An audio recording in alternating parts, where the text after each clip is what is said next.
Okay. Let's do Po Rancho, Inlaid Library. Almost, no, Hyper is probably fine. Alright. Let's see if I can do this. Get the garlic. Did you force unlock him? I did. Oh, does the force unlock potentially break him? Maybe you have to verify files or something.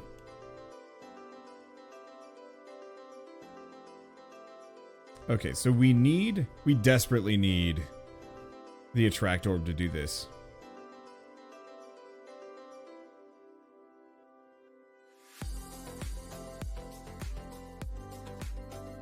There it is. Oh, okay. Hey, reset your game and try that.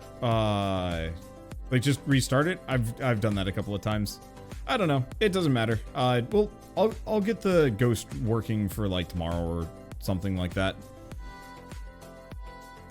Here, I'm gonna put my controller away. Do I want to get the King Bible? Absolutely, I want to get the King Bible. Have you ever considered just compiling your audio into a stream of consciousness mind of selective, reflective journal that you can use to inform your more long-form thought projects like your interviews? Maybe. I mean, ideally, a lot of the topics that I talk about are things that I'd actually very much like to do more video essay-y things on. Oh, move the save data and reset that. Oh, no. I don't know if I want to do that. This game, skill-based or by the player or just grinding? Definitely skill-based. Honestly, more knowledge-based than anything else. Let's see. We probably want the empty tome more than anything else. Does the empty tome affect the garlic proc rate? Probably not. It'd be amazing if it did. But topics, ideas, and things. So a lot of the things, especially more like content creator and gaming related, very much are stuff that I want to make video essays on. I just need to actually sit down and, frankly, get better at editing.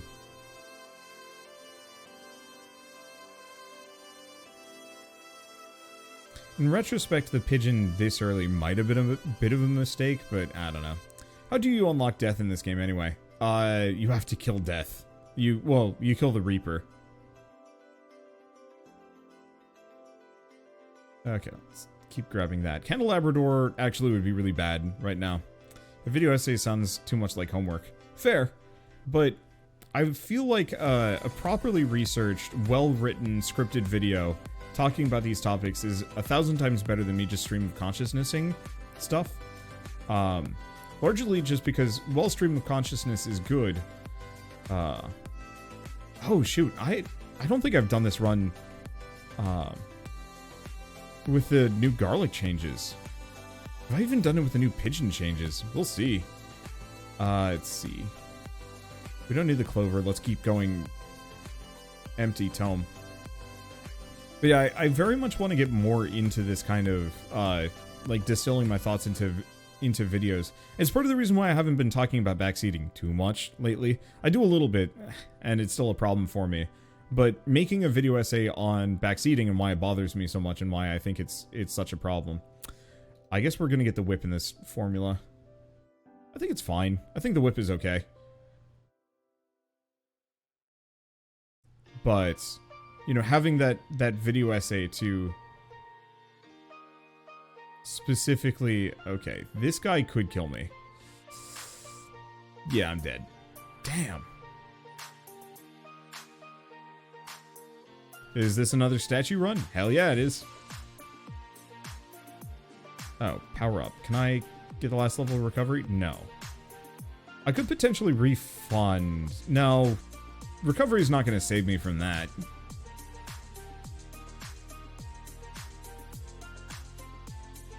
There we go. Thank you, Dissimilar Me, for the 19-month resub. Did I already say that? I have no idea.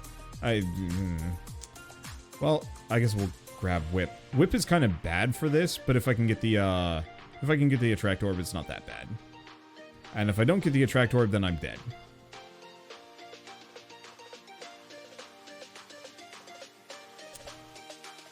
Let's see. They'd like to talk more about like me to talk more about the moral fiber stuff. I will admit I balk a little bit. So I've been kind of open about talking about I think, a little bit more meaningful things, at least meaningful to me. We might be in trouble here. Yeah. I'm not gaining any more EXP. You really have to get the attract orb, like, second. Otherwise, you're just skunked there.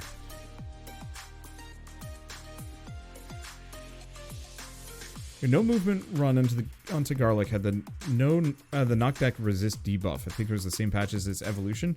Maybe. I don't think I had it though. Maybe I did. Let's go magic wand. Because generally you'll be shooting at things within range, especially when I'm mostly surrounded. We will see.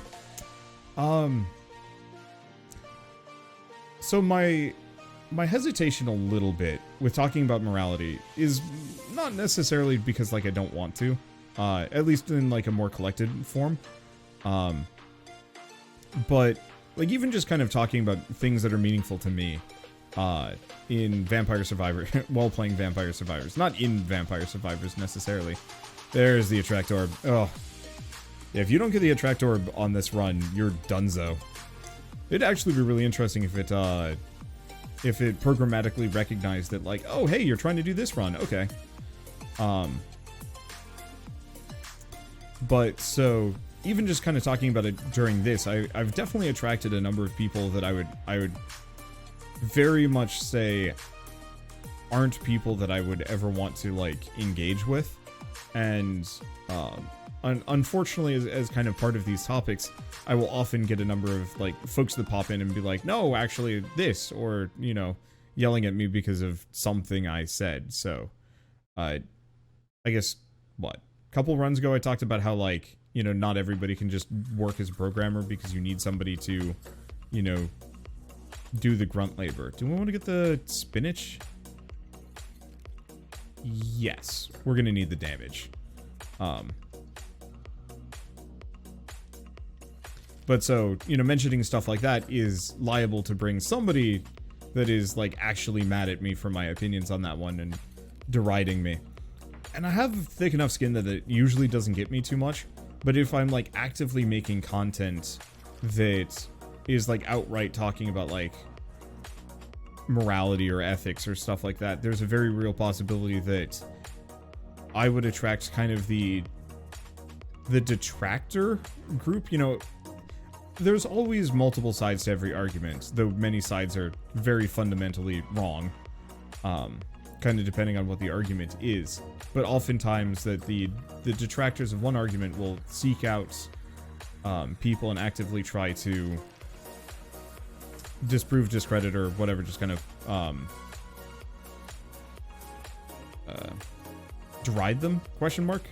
And so it's not necessarily that I'm afraid to talk about these things, but that I feel like outright trying to collect these in a way that it's a little bit more visible for people, I feel like would attract too many of them directly.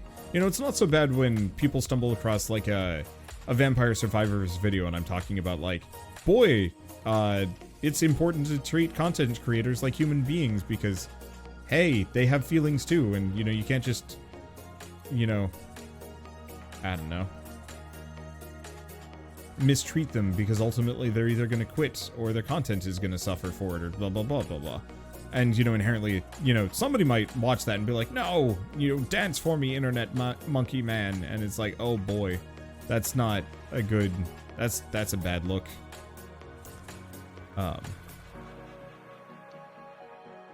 But so, well, I'm not dead yet. Yeah, we need the wand to keep him off of me. As long as it actually shoots him. Alright, we're good. I think. I don't think I'm gonna get any... Oh! I know why I didn't get the evolution. Is because I didn't get any chests. That's the issue with the statue run. That's fine. But so I can easily work with people being, you know, somewhat contentious in a comment section for an unrelated video where I'm just kind of talking about a topic. But it would be a lot tougher for me if it was like drawing people in. So I did a video specifically talking about why I wasn't going to be playing Diablo 2 Resurrected, because ultimately, you know, I think what was done to what has been kind of consistently done to Blizzard employees and, you know, Bobby Kotick, I think he's an awful person. And so very much there's kind of that feeling of like, yeah, I'm never going to touch this. But in the meantime, here's like a bunch of other great games. So for people that don't want to play Diablo either, you know, here they go.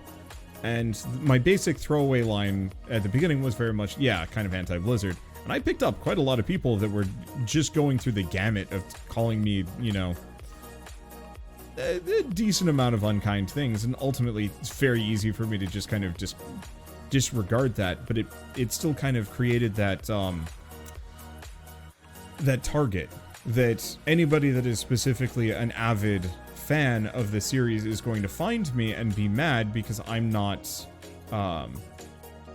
you know, I'm echoing a dissident opinion compared to what they specifically want, or are looking for, or just, you know, are a fan of. Same reason why, what's a good example of a game where the fans are kind of over ridiculous? Cause like, I don't know. Warhammer has ridiculous fans, but they at least know that Games Workshop is nonsense. And so there's less of that immediate feeling of just like, you know, how dare you question, you know, the Emperor of Mankind's decision-making skills. He's perfect in every way. I'm sure there's some people like that, but most people are fine. Bought D2R before I knew what was going on with Blizzard. Yeah, and honestly, I can't blame people. And honestly, if Microsoft picks them up, then whatever, who cares? I mean, there's one. League of Legends, for example. I'm not even sure if League of Legends necessarily functions for what I'm talking about a little bit. Do I want this? Spellbinder doesn't really help me that much. It doesn't... Oh, wait, no. We need it if I want to evolve the book. I'm not sure if I'm going to be able to evolve the book, but I'm going to grab it anyway.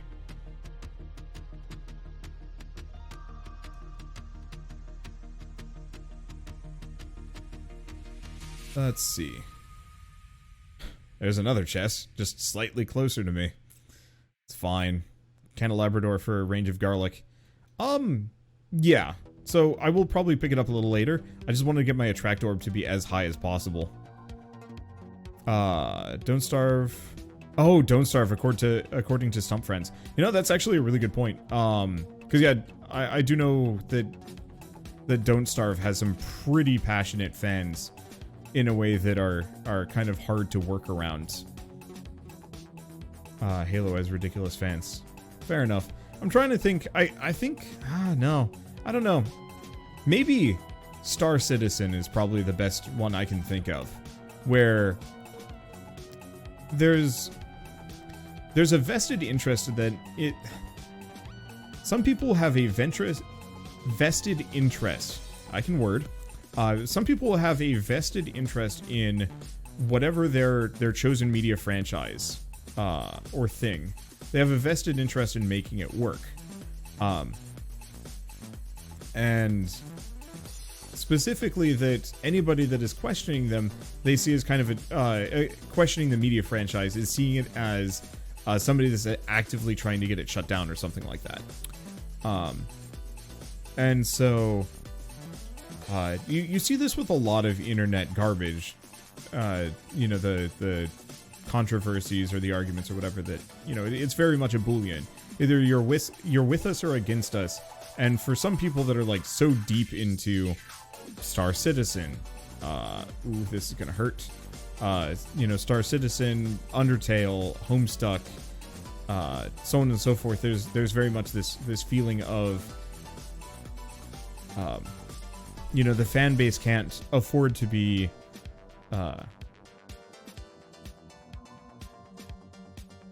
I guess, attacked by detractors, if that makes sense. I don't know. I don't know if there's a better way of putting this, but that it puts people on the defensive where they feel the need to justify the existence of this thing that they like, because they feel like if they don't, this thing that they like might go away, or just might never become a thing. You know, I'm sure Star Citizen is probably actually going to be a game. Oh yeah, here I die. Damn. I think you have to be stuck to the, I think you have to be stuck to the bottom for a run like that to work. But, gosh, what do we do? Do we want to just do another Demario run just to kind of finish this off while we wait? Or do we want to go big AoE's?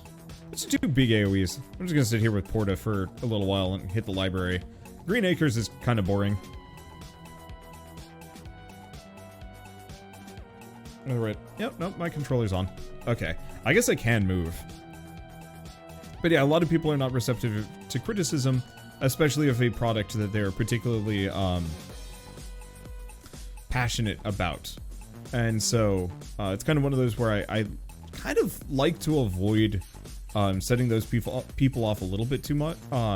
You know, if it's something that I absolutely have to do, or I feel, I don't know, morally obligated to piss these people off, it's fine. You know, trans rights are human rights. And if you disagree with that, then well, I don't have words for you beyond that. But, you know, that's just probably the easiest example I can think of. This is really effective, actually. I kind of like it. But so there's a lot of people that will jump on you if you kind of question whatever their thing is. Oh, we're gem capped. Yeah, okay. Still worth it to go until you get gem capped. Do we go for the whip? Big whip? I like big whip. I also like the I like the Santa water, and I'm not quite sure which I want to invest towards. Let's go big whip. I've been doing Santa water all day. Let's see. Is Clock Lancet affected? I bet it is.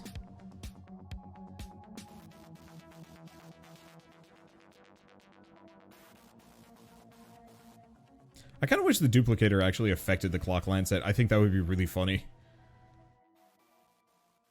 Oh, why did I do that? Oh, I should have picked up the empty tome. I don't know what I was thinking.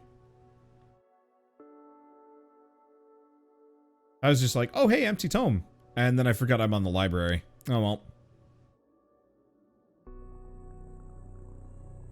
And what's wrong with Star Citizen? I mean, nothing specifically. I think Star Citizen is just overhyped, but the specific problem that comes with it being overhyped is that it specifically God, there's absolutely... I was just watching Line Goes Up and he was talking about this. Is it Folding Ideas? The video is called Line Goes Up, but he was talking about things where you have a vested interest in making sure that this thing that you are a fan of continues to exist. I mean, I guess kind of evangelizing, but for product evangelists, maybe? And so there are certain media franchises that turns everybody into a project evangelist just by existing. Yeah, his new NFT video. Yeah. It's not quite sunk cost fallacy, because there's a little bit more beyond that. Anime is a big one. Anime can be a big one, yeah. Do I want to go spinach? If I go on big AoE? Sure. Why not? But so... I don't want to say like kind of as a survival mechanism, but I want to generally make sure that I'm always approaching many of the topics that I talk about either from a state of defensibility, or at least, you know, that I'm so sure that what I'm saying is either objectively right, or I'm so subjectively assured of my own opinion here that, you know, I don't want to say that, yeah, we want to grab this. We want to get the axe for the candelabrador? Yeah. Also, thank you, Nepsy, for the Prime sub. Welcome on in. But that I prefer to go into arguments or debates or something like that from the from either from a position of security, I might actually want to go for the double pigeons just due to how things are gonna fit. That's fine. Because I feel like if I'm on shaky grounds, I shouldn't be arguing a point to some degree. I know people have claimed that I'm like, I don't know, uneducated about some of the things I talk about. I think that's valid. That I could potentially be, but that I want to at least kind of have a conviction that is my own, not informed from somebody else. Because I think that is actually one of my biggest problems with a lot of online discourse, is that a lot of opinions are kind of manufactured from somebody else and then foisted upon people, mostly as a result of reading or hearing about it externally. How do I describe this properly? You know, you read a comment from somebody that's mad about something, and you know there's somebody that you believe and listen to often, and now you're mad about it too, kind of out of solidarity, kind of out of, you know, trust for them. And like I do it. I follow a number of people on social media that I actively would call like kind of moral compasses, who are maybe a little bit more in tune with certain social movements that I care about. And so, you know, it's not infrequent that they'll be mad about something that I haven't even heard about yet. And, you know, they'll be mad about it. And so, even though I'm not informed about it yet, there's that kind of baseline equal instinct and also gut reaction. Instinct, gut reaction that inherently, kind of with how social media works especially, there's kind of that immediate like, okay, it's go time. What do I need to know about this conflict and how do I form my opinion on it? Look at the moral compasses. Okay, this is how they feel about it. Now let's examine my own feelings and kind of stances and figure out where I go. And I feel like that's not always the case with a lot of internet controversies, that somebody will hear something that somebody else is mad about, and maybe it's even kind of mischaracterizing a point, and it kind of goes back and forth for a while.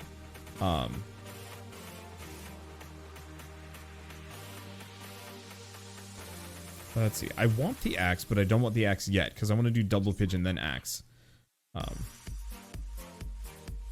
Hey, you want to experience things for yourself, but sometimes you don't have time for that. Yeah.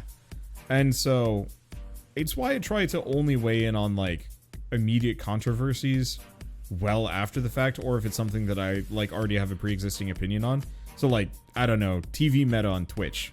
TV meta on Twitch is stupid shit, and I'm frankly scared of what people will do on the platform to get ahead.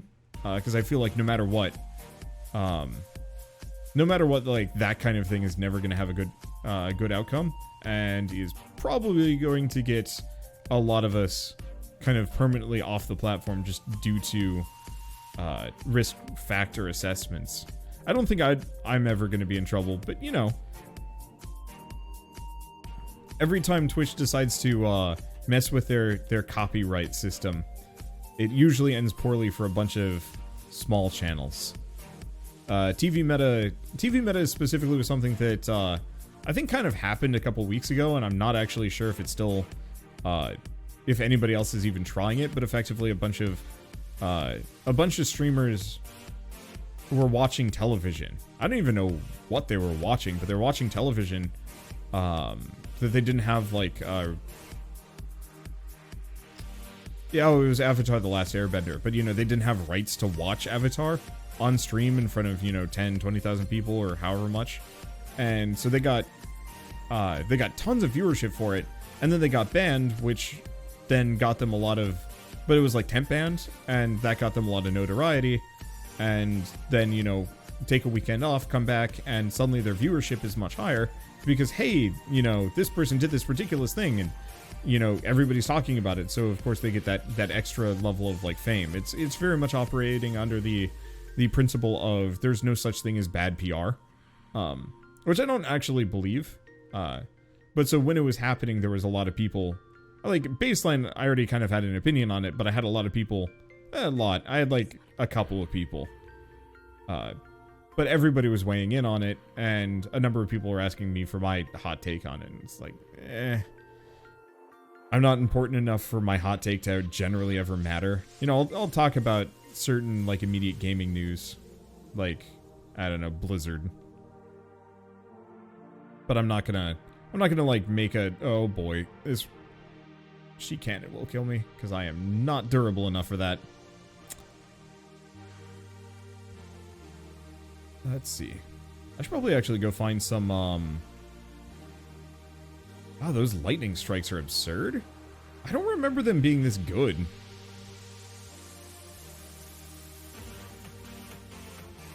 Okay, go for the whip. I need chicken. There's chicken. There we go. Alright, we're good. But yeah, so stuff like the TV meta is, like, inherently kind of scary as a content creator. Not because that, like, it's gonna become the new thing, but because, Twitch is gonna get sued, change the copyright system, and we're gonna have kind of Twitch apocalypse, like the Twitch version of the adpocalypse, which, like, if you were a content creator that lived through, the first two adpocalypses, like, those were rough on YouTube.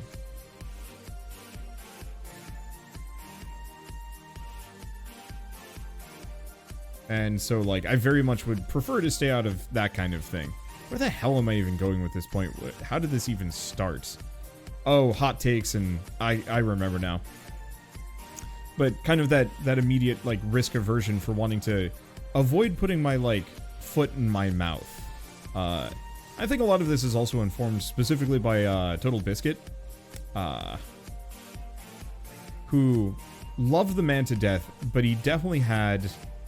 oh god, that's maybe the wrong kind of phrasing to use, but he was, like, I mentioned Seed Anderson and Gassy Mexican earlier as, like, some of my main, influences. I miss TB, I do too. But,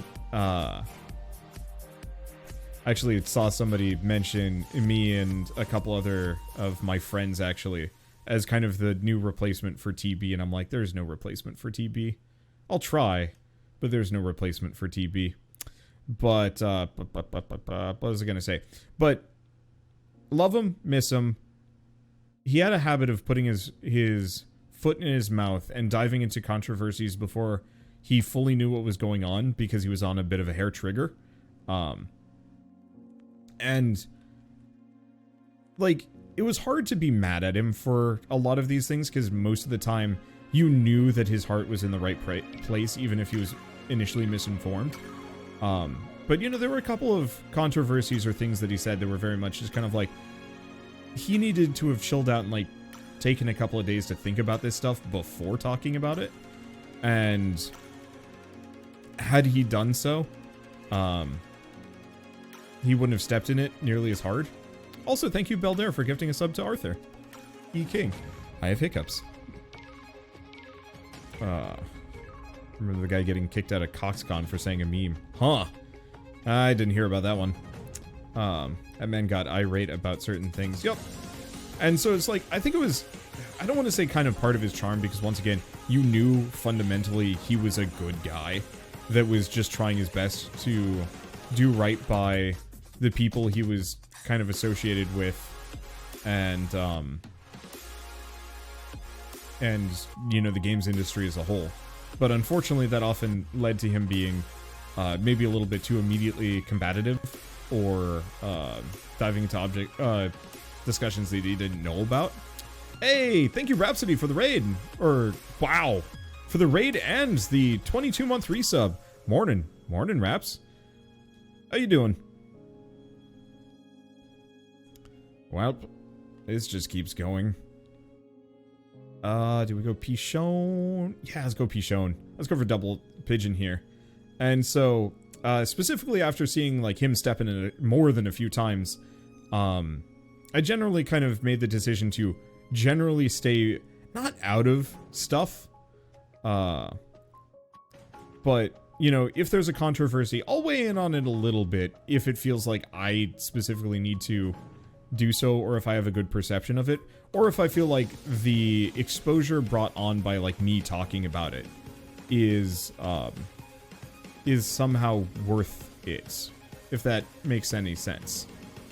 I think, is that the first time I've ever been rated by Backseating? I'm thinking about it. But yeah, distance myself till I have a better picture. Exactly.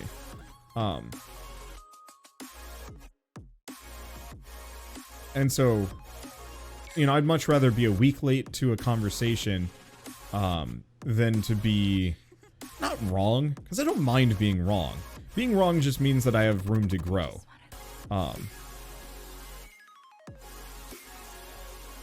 But I at least don't want to make an ass out of myself for it.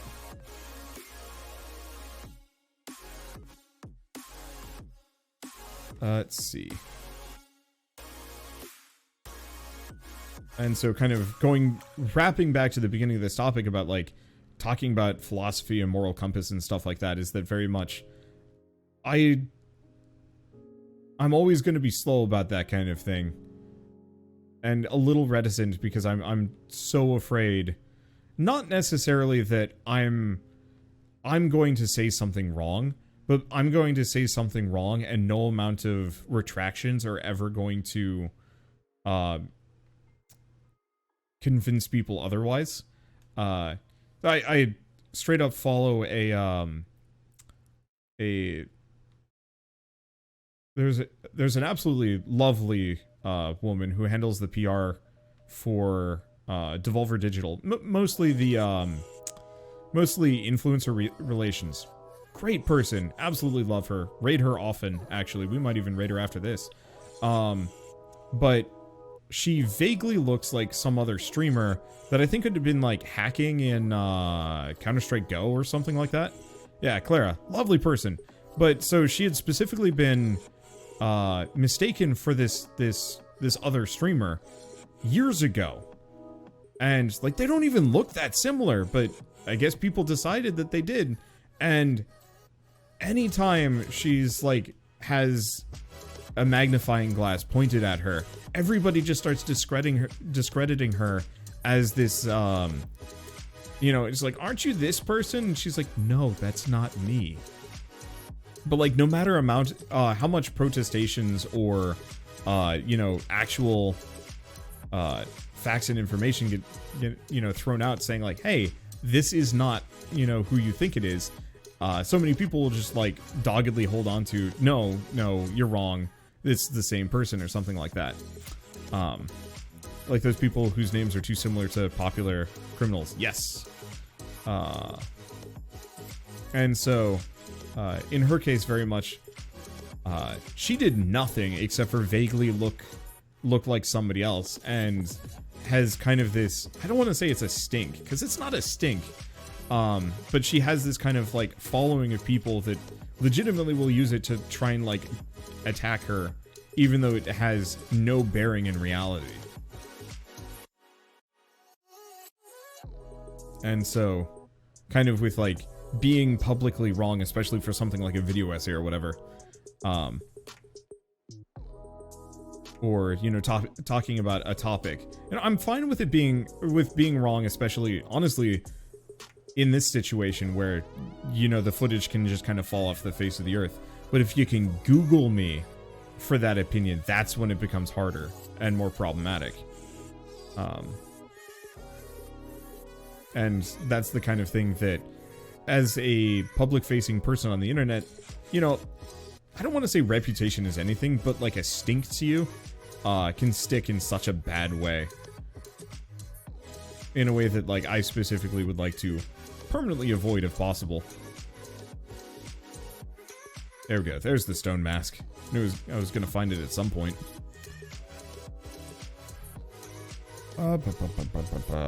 Candelabrador? Do we go for the clock line set? Nah, Candelabrador. Which we haven't actually invested in much, but my lightning... I feel like they redid the lightning ring somehow, because the AoE on it is bafflingly large this time around.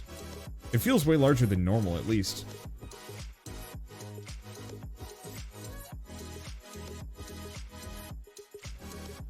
Let's see. What was the one? I don't remember what it was. The whole kind of mistaken identity thing is just kind of a random aside. I definitely know there was kind of like one of those big internet witch hunts where everybody was like looking. It might have been the Boston Palmers or somebody else, but everybody was trying to figure out like who the people were. And I think like the first couple guesses were just actually wrong, and you had people like actively. Oh, I mean, here's a kind of stupid one that's always pissed me off, but if any of you guys ever heard of the Pizzagate controversy, where conspiracy, where effectively people legitimately believed that there was like a trafficking, or like a secret trafficking dungeon underneath a pizza place. I think in Washington, I think it was. The Boston bomber, didn't that result in someone committing suicide? Oh, did it? I didn't follow up on that one so much as just like hearing about it afterwards that they were like terribly wrong. But I mean, same thing kind of with this pizza situation where everybody thought that somehow people were running a human trafficking den out of a pizza place in the basement. And the conspiracies got so bad that it actually convinced like just a random family man to grab his gun and break into the place. You know, broad daylight, I think, to try and rescue the people out of the basement because nobody was doing anything about it. Now, honestly, anybody with that like looked at this critically would be like, oh, yeah, that's absolute hooey. But a lot of people don't have that kind of baseline level of critical thinking skills just because it's not really well taught in the US. You know, it's a lot easier to teach kids if they're not thinking too critically about what you're telling them, and honestly it's a lot easier to just have a population that is slightly less critical about stuff or certain stuff. I don't want to get into that too much, but so this man legitimately believed with all his heart that this thing was here, and so when he got there and wanted to get into the basement and there was no basement, he actually really did have this like huge kind of epiphany. I don't know if it was in the moment or afterwards, where it's just like, I was lied to relentlessly. But so well, it wasn't necessarily like a full sting for the pizza place, there was still that kind of inherent, you know, misperception that resulted in, I mean, an almost fatal misunderstanding.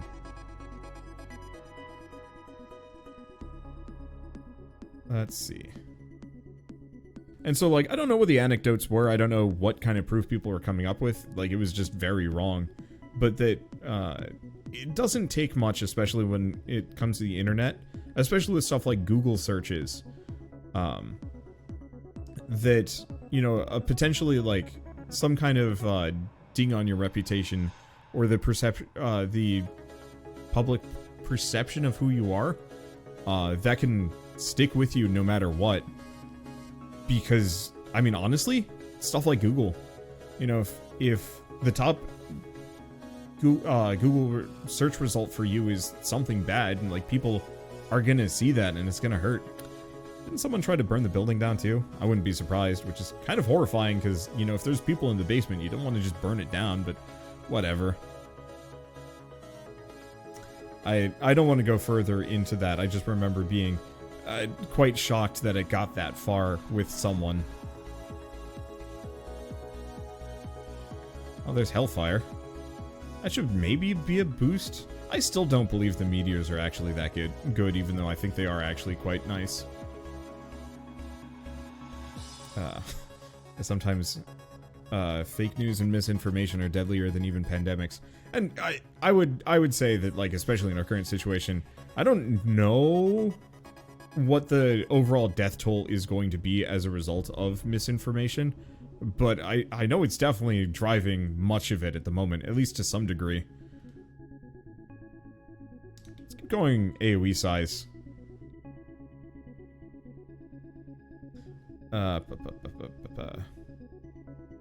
But, like, Flat Earth, I think, is actually probably one of the better examples of how misinformation can actually turn into a movement. I believe the origin for Flat Earth theory was just a bunch of debate people. You know, people that just wanted to debate bullshit. to practice their debate skills. And so as part of it, they were like, all right, we're just going to like jokingly insist that the Earth is flat and that it's this like kind of ridiculous conspiracy theory, argue it, try and substantiate it with proof. The problem is like people believed that shit and it spiraled way out of control to the point where at this point, I'm sure most of the original people that came up with, you know, flat Earth theory have left the movement because it's hokey. It's like the birds aren't real thing. Is that actually, like, do people legitimately believe that? I know there was like a US government, wow, we're getting a lot of triple chests today. I know there were a number of like federal organizations, or one? There was one that tweeted about it recently, which I giggled about. I did not actually realize that people legitimately believe. Okay, let's grab the magic wand.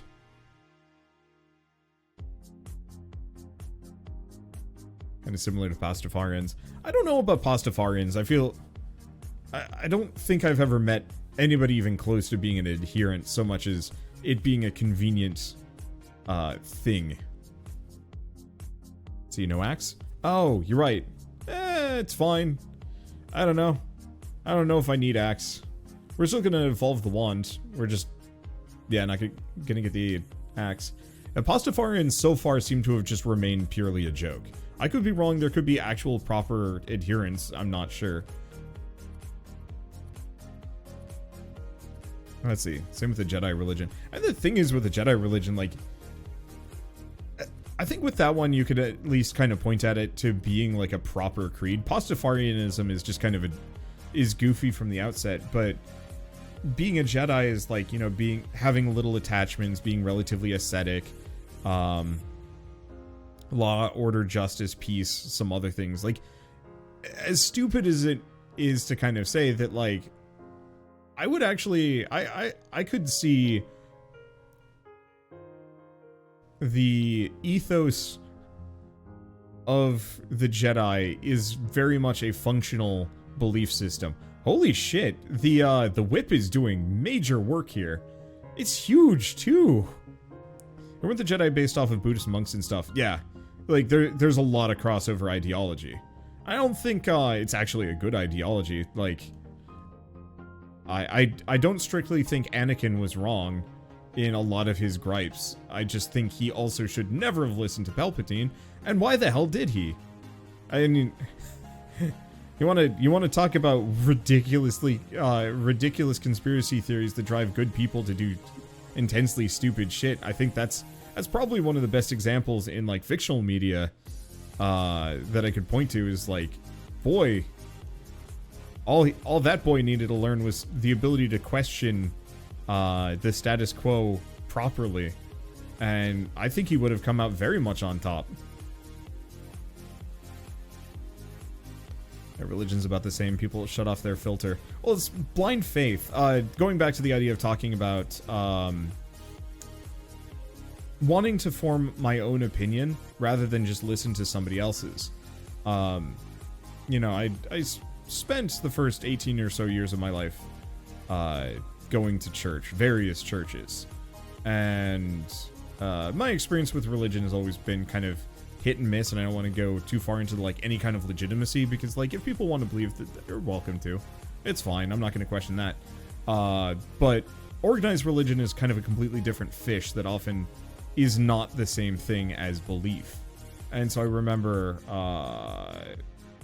like one of the first churches that I remember going to, they kicked my mother out because one of the Bible club ladies, who is the mother of my best friend, she sent her younger son along with my best friend at one point, and the younger son was a literal like monster, kind of. Like, she just gave this 4-year-old a knife, or maybe he was 5. He was pre-K, but he had a knife, and he brought it with him and was threatening all of us with the knife. And so my mother took the knife away and said, "No, this son cannot come over anymore. You know, this is not okay. Maybe if he doesn't have the knife and maybe some other things, but no. Whatever the younger brother's name was, because this is back when I was like 7. 7 or 8. Yes, knife. We were both in Cub Scouts together, got knives as part of our like Cub Scout graduation or something like that. And I think the younger brother wanted a knife too. But the thing is, like, young kids, I mean, pretty much most people that aren't anybody younger than the age of 25 is not fully developed and does not properly process risk or danger or death or harm in the same way that somebody that is older does. It's not an ageism thing so much as just kind of fact of life that you don't actually process this stuff until you're older and properly can think more abstractly about, like, risk management. And so especially for somebody that young, like, no way was that kid ever going to act responsibly with a knife, especially because the parents seemed incredibly hands-off about raising their kids. My best friend was an absolute angel. His younger brother was a little monster. I think they spoiled him, and that's probably where it came from, but still. But yeah, brain structure is still building, and there's nothing wrong with that. And nor should you expect anybody to, you know, grow up too fast, because honestly, that's kind of unhealthy in its own way. But so my mother banned the younger brother and said, no, he cannot come over anymore. And my best friend's mother went on a campaign more or less to ban my entire family from the church as a result of it, and did actually. So for the last couple months that we're living there,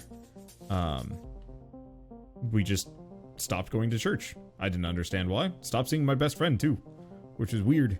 But so that was kind of like one of my first moments of just kind of this weird mixture of how, like, an organized belief system, but more so kind of clique, can result in this kind of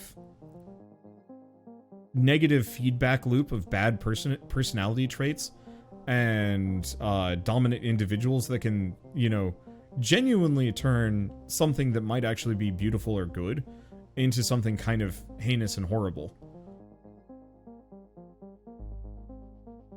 And, like, I mean, one other random aside, and I realized, like, after the fact, like, probably good that we left, was that the pastor's wife really liked getting in on class action lawsuits for products that she'd never used for that little extra payoff.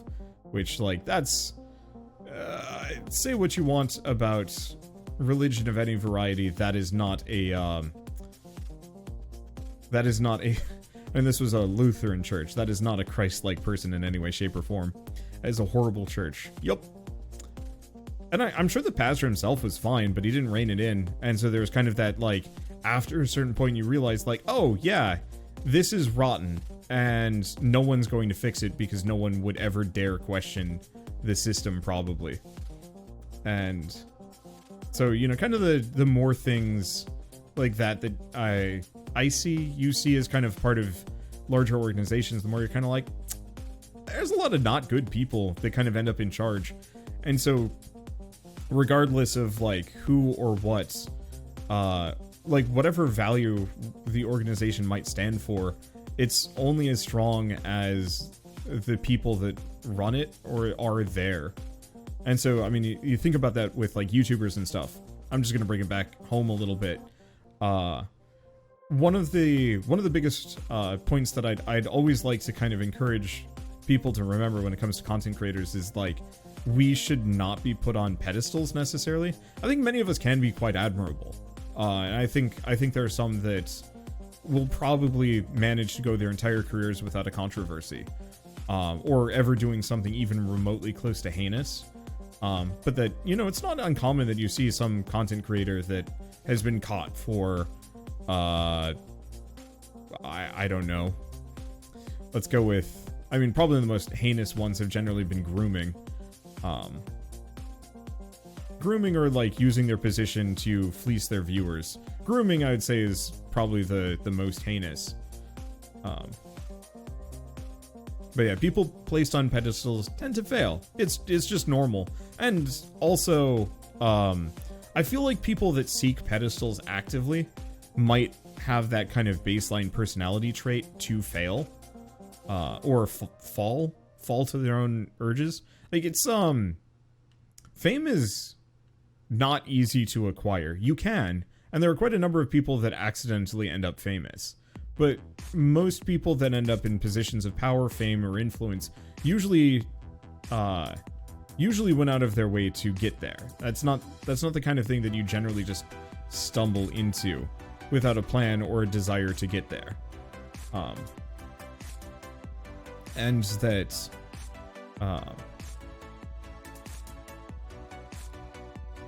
that for a lot of people that actively like seek these positions, you know, positions of power, positions of influence, or whatever, like it's not necessarily because they had the best intentions at heart. Either it's personal enrichment or kind of, I mean, I'd honestly say kind of like a messiah complex, or who knows what. There's a lot of different things. And so I think it can be important to listen to a person's message, but I don't think it's ever worth it to fully put a whole lot of stock into the person themselves beyond, you know, maybe kind of in the present. But that,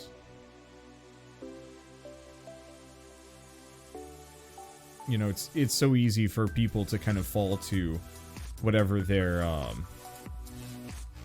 don't want to say their base inclinations are for, but, you know, it's power corrupts and whatnot, and money is the root of all evil, and it's very easy for both of those things to do some pretty heinous things to a person's personality.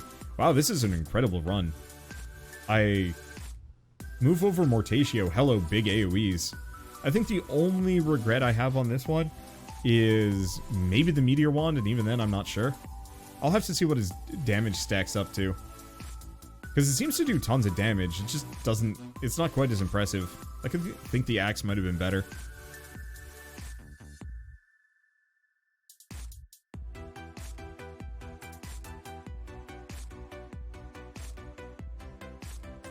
There we go. I don't even know where I was going with this point. It was a ramble. I mean, they're all tangentially related. And, like, I very much would like to actually compile kind of a number of these things, but I also feel like I'm no expert. I'm just a guy that listens a lot.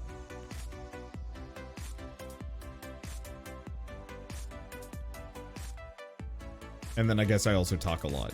And I've got kind of this giant empty space of vampire survivors, and I need to fill it with some kind of sound. Reaper coming. Oh, I'm aware. What am I going to do about it? We actually got to level 123 without the crown. Oh, no, but we did have the golden mask. That's why we had so much money. But yeah, 123 without the crown. That might actually have been one of the strongest runs I've ever done. I should double check some of my other runs. I would love to see a leaderboard for this game now that I'm thinking about it. Because I feel like a leaderboard would go pretty far. But yeah, Hellfire... No, Hellfire actually did 68 damage. I think the Holy Wand would have been the one to maybe switch out. I should probably have gone for the axe. Because... Huh. Lightning Ring actually didn't do that well. Though... If you look at the total damage... No, it still did kind of okay. I mean, Vandalier is just busted strong. And Hellfire actually did quite well. Lightning Ring did better than Bloody Tear, but that's because Bloody Tear is partially a support item.